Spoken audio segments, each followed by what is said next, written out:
similarly, if he performs well and has the same sort of pressure in the top lane that LM can provide on this Udyr, can snowball that lane just as well.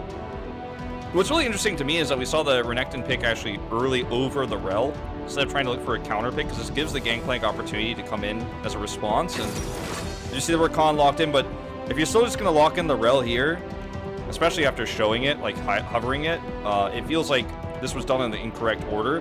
But it might have been there wanted to be a little bit more discussion about the Rel pick, because it's actually going to be Zeus's first competitive game of Rel in his career. He's never played it yet. And it's a really difficult to execute combination, even though it is very strong with Samira Rel.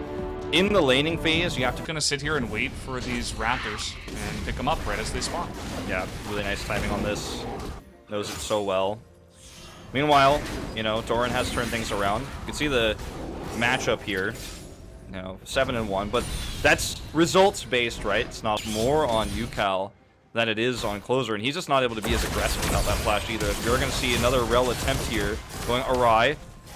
Trying to get on top of them right now, but here's Blank, and Keria and Gumayusi totally baited into this fight. There is no hope for Gumayusi to get away from this one, as Keria even going to flash to survive at the end. And even after having to go for an early back, still having a great time so far in that lane, up about 10 CS. Here we go, another engage there, track, repel, and Gumayusi in a bit of trouble this time, as the slow and the sleep will come in from Blank, and they will absolutely have enough damage. Now trying to fight this underneath the Gangplank ultimate. I don't think that T1 have the damage right now with Udyr in his, you know, current state this early on in the game. So just another great gank in the bottom side from KT, and an avoidance, I suppose I should say, from the Shockwave in the mid lane. Yep, nicely played by Ucal.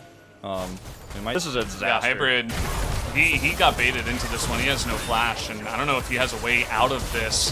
He blocks all those projectiles, but that last shot will come in, and we got a bunch of TPs in the bottom lane at least. KT looking to try to turn this one around here, as Doran will look to finish off the Rakan on the left side.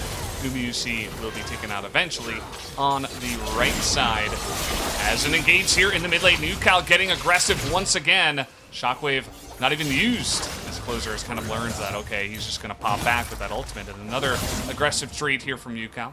Well, the minion wave that he pushed to try to get that plate ends up allowing Doran to teleport at the flank angle, and it ends up being a really nice fight for KT. I thought forcing the fight on the Drake was the easier option and the safer option, but if you do end up kind of baiting a fight, you have the teleport commit from Doran, who actually grabs a little bit more gold even himself here on that plate. It works out pretty well.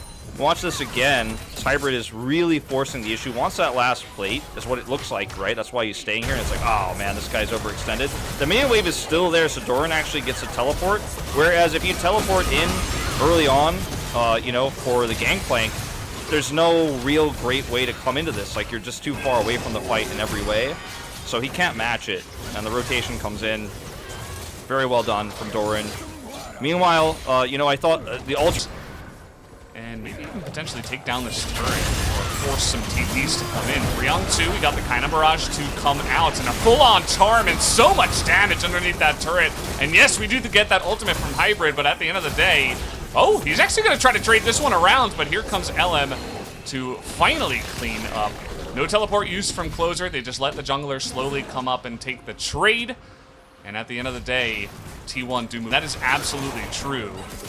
As we'll wait and see. You see T1 taking this very patiently. They just want to poke out first. Keria looking to get that flank angle. Speaking of which, where is the jungler? Or rather, Ucal gets into that backline in a big way. Zeus, though, is immediately going to go down, and now these red health bars are falling. Hybrid all alone on the bottom side, not really able to find that damage. Ucal trying to go 1v3 here, and is actually kind of successful. Picks off 2 with his buddy Doran. And immediately KT able to pull off the end of that fight in a big manner. You can see huge damage numbers for the Renekton, as now they'll look to push mid. Yeah, there was so much priority on trying to kill the squishy part of KT roster that Renekton's Dominus and all the Qs he was able to get off in that fight really started to stack up, plus his damage just in general.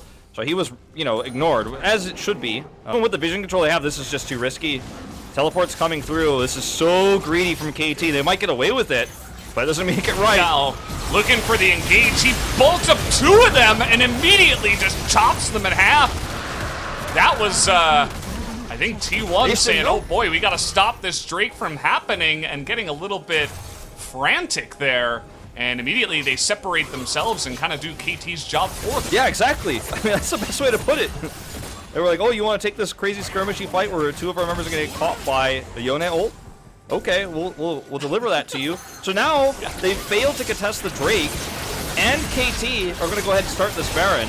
And there's no frontline for T1 in this case. Sure, there's no Yone ult anymore, but I mean, trying to delay this or to stop this is, I think, a pipe dream. As Doran's going to go in, and the Baron's going to go down. Stun goes down on a Gumayusi, who has to go over the wall. And you see the other two members are a bit zoned away. Sleep is going to go down on Takana, as they will look for that kill. Not quite going to be able to chase over the wall, but they get the Baron. And even though they don't get any kills on the backside of the Baron turn, he has that flexibility in late game scenarios and doesn't just fall off kind of like other assassins do. So, especially when they get fed like this. You see LM though, he's looking for blood. They finally say, we want to fight on our terms, say T1. They're gonna find Blank and Doran in the front line. Zeus looking for the flank here, but they are immediately gonna take out that Lilia. Big engage now from Keria, looking for more. Doran's got a massive shield. LM has to be careful. Big follow-up engage now from Zeus, as Keria is gonna have to go away, and Samira is just doing way too much as the Penta kill. I think, no, Yone is going to steal that away. It is an ace in the end, and that is going to be a quadra, and KT will look to push and end the game. I mean, Ucal was very late on the rotation, but it just didn't matter. This was the one way I feel like T1 could not play this moment, right? They needed to play passive. They needed to play around vision control and maybe trying to control a Drake fight. They saw Ucal on the side lane. They thought, okay, we'll force this fight. Blank's Zonia's bought so much time. The damage output, even on Doran's Renekton alone, is putting everybody low on health. Ucal comes out on the flank, does a ton of damage, and then Hybrid pops his ultimate. That's the end of the story here. KT Rolster are going to bring us to our first third game here in a telecom war that we've had in a very long time. Yeah, Keria not going to be able to do this alone. Just going for a bit of a walk. Wanted to take a fifth death. Not able to do much. As there you go, KT going to take down the Nexus. And I love the way that they do it in very KT fashion. That skirmishy comp, Ucal pops off once again. Doran again dominates his lane. And this is where they've been finding their success. It's not easy to take games off of a team as good as T1, but KT proved that they have ability to do it. And I hope nobody's getting excited. You know, it is KT, you gotta be careful. And while they have shown they can roll with T1, we'll see what T1 do bring into game 3 after kind of a lackluster game number 2. Yeah, I mean, there was serious issues actually with how this engage worked.